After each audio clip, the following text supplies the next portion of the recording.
Hello again, everyone. So the topic of this video is just an overview of the concept of friction. Now, we understand first, just naturally speaking, that things rub together and this causes things to slow down.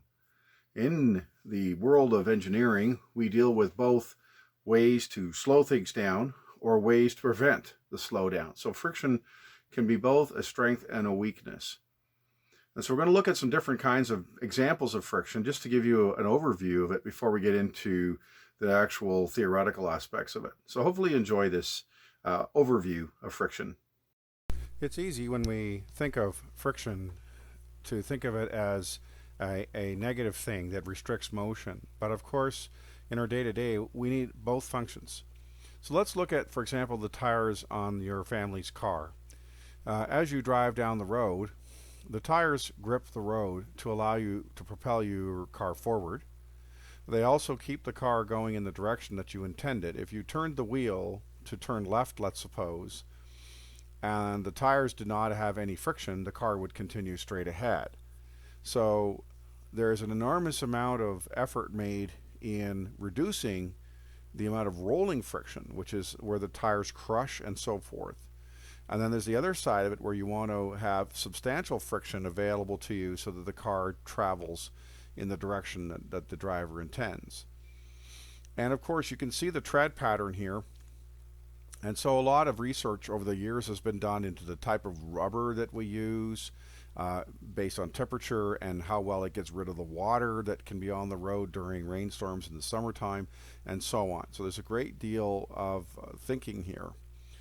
Here you see an accident scene where there's skids on the road where the cars have lost control and drivers probably have put the brakes on hard and the tires are sliding now, which also produces a high-pitched sound.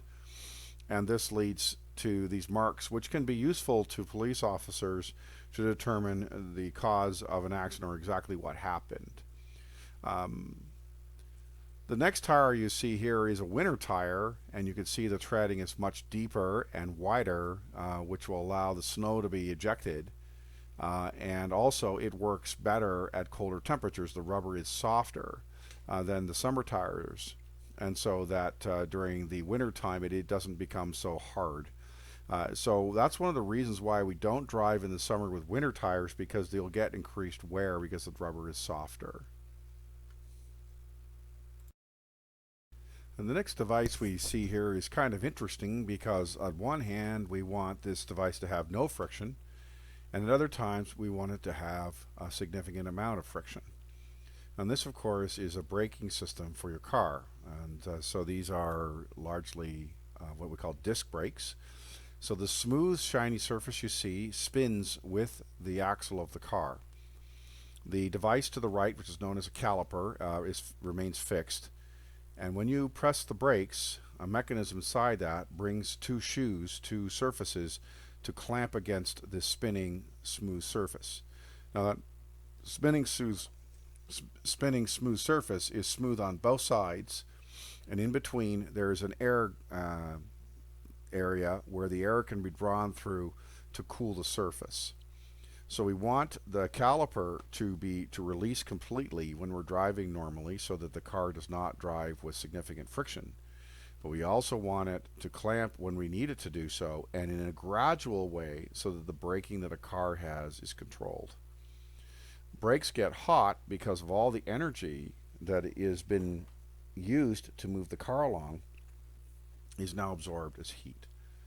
The exact same system is on your bicycle. This is an older fashioned caliper brake you see here, where the rider will pull on the grips at the handlebar. This will pull the cable and squeeze these two shoes against the wheel rim. And of course bicycle brakes are nowhere near as substantial as car brakes because the amount of energy and so on that we're dealing with here is much less.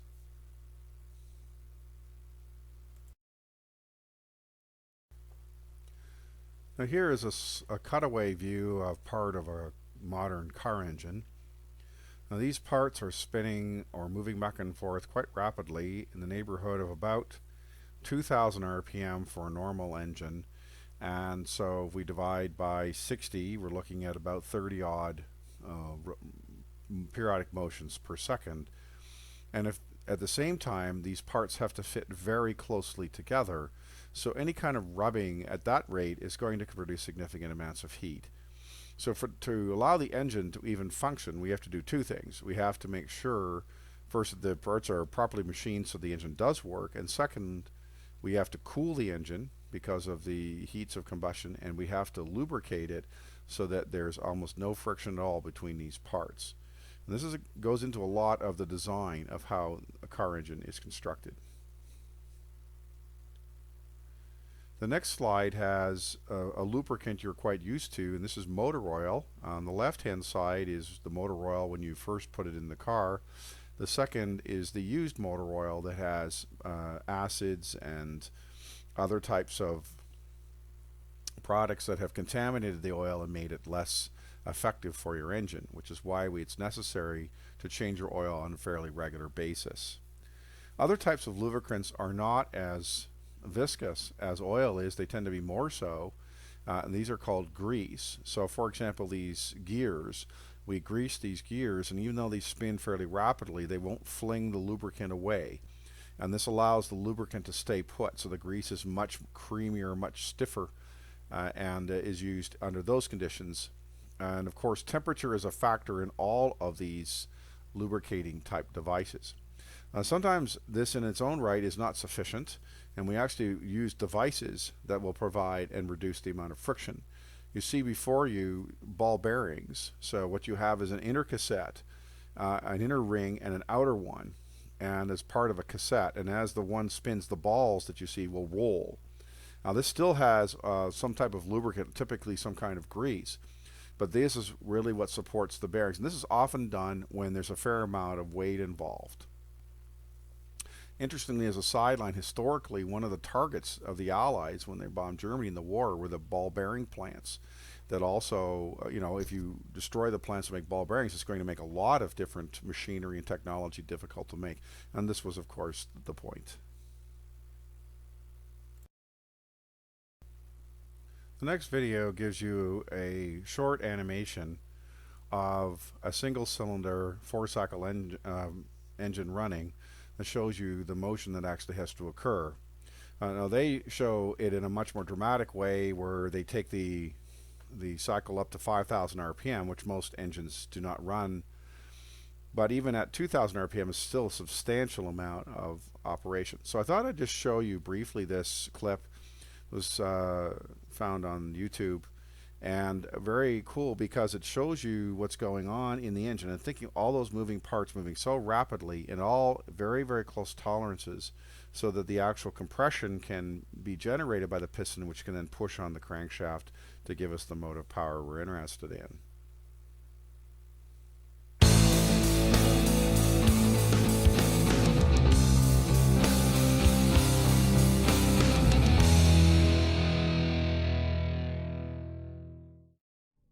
A basic lesson in the fundamentals of a four-stroke EFI gas engine may be helpful to your understanding of Mercury products. Here are the basic components of every four-stroke gas engine: a piston, a connecting rod, a crankshaft. As the piston travels up and down in the cylinder, this lateral motion is turned into a rotating motion at the crankshaft. The longer the stroke of the piston, the larger the displacement of gas and air occurs in the cylinder. To propel that piston, we need to ignite a tiny bit of gas and a whole lot of air. This creates expansion inside the cylinder. The fuel delivery system consists of an air intake manifold, valves, intake and exhaust, a fuel injector, and a spark plug. A four-stroke engine is called a four-stroke because 4 up and down motions are needed to complete the cycle. In the first stroke, the piston travels downward as the intake valve opens and a mixture of air from the atmosphere and a metered amount of gas from the electronic fuel injector enter the cylinder. This is called the intake stroke. On the second stroke, the piston travels upward, compressing the air and fuel to make a highly combustible mixture. This is called the compression stroke. At this point, the spark plug fires, sending the piston downward from the expansion of the air and gas mixture. This is the combustion stroke. The fourth stroke is the exhaust stroke. As the piston travels upward, the exhaust valve opens to release the burned air-fuel mixture. When the piston reaches the top of this stroke, the intake valve opens and the cycle begins all over again. It takes one up and down motion, or 2 strokes of the piston, to create 1 revolution of the crankshaft. RPMs, or revolutions per minute, is how many times the crankshaft rotates within that minute. At wide open throttle, the crankshaft may turn at 5,000 RPMs, or a dizzyingly 83 times per second. Meanwhile, the piston traveled up and down 166 times in that same second. Want to see how fast that is? Now, that's fast. Let's see it again. Amazingly, the 4-stroke EFI engine does this smoothly, quietly, and reliably for years and years of operation.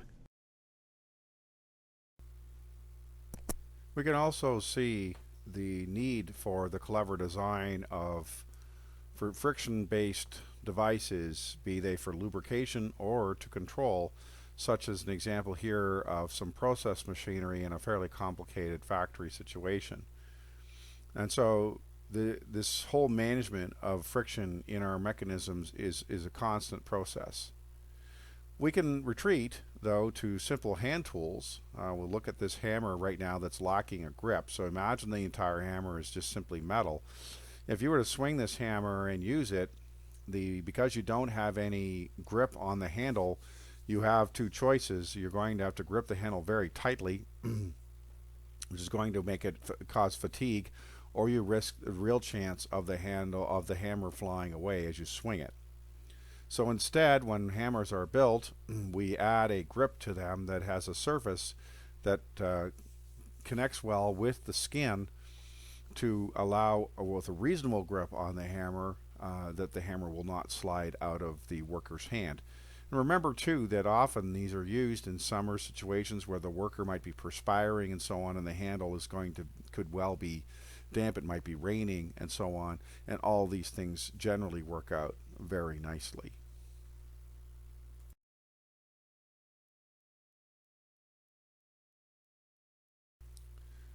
We're going to talk about drag in a different lesson, but just to give you a brief example here, as air runs over a surface, you also get friction circumstances, and you can determine that simply by putting your hand out the window.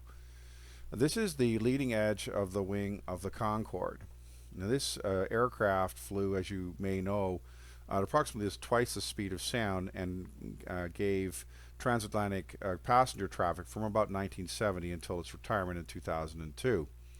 The surface of this wing has no cooling system, and so what would happen, depending on the given flight at 60-odd thousand feet, would be that when the wing gets to a certain temperature, they would actually have to descend into thicker air and slow down. And so this friction factor is a very significant one for this type of aircraft. We can go into a more exotic type of aircraft that the United States Defense Department used to use. This is called the SR-71. It was a reconnaissance airplane. It flew very high and very, very fast. You can see the wing is very thin. To deal with the heating in this case, which will be well over 100 C or more, the skin was completely made out of titanium, which is a very difficult metal to work with, and this created new problems to build this particular airplane. The airplane actually leaked a little bit of fuel on the ground, knowing that when it got up to speed it would expand with the temperatures, caused entirely by the friction of the air moving over the aircraft.